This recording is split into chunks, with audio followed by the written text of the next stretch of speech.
بسم اللہ الرحمن الرحیم۔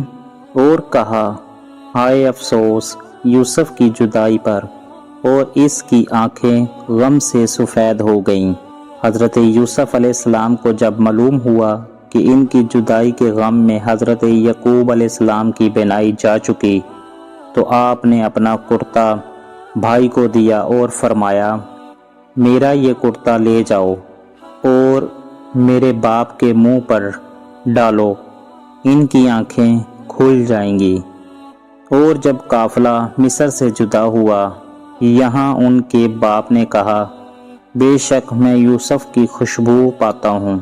بیٹے بولے، خدا کی قسم آپ ابھی بھی یوسف کی محبت میں گرفتار ہیں۔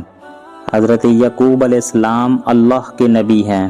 آپ کی قوت شامہ یعنی سونگھنے کی قوت کا یہ عالم کہ سینکڑوں میل کی دوری سے اپنے بیٹے کے بدن کی خوشبو کو محسوس کر لیا۔ اس سے یہ معلوم ہوا کہ ہماری قوت شامہ اور نبیوں اور رسولوں کی، اللہ کے محبوب بندوں کی قوت شامہ میں امتیازی فرق ہے۔ پھر جب خوشی سنانے والا آیا، اس نے وہ کرتا یعقوب کے منہ پر ڈالا، اس وقت ان کی آنکھیں پھر آئیں۔ کہا، میں نہ کہتا تھا کہ مجھے اللہ کی وہ شان معلوم ہے جو تم نہیں جانتے۔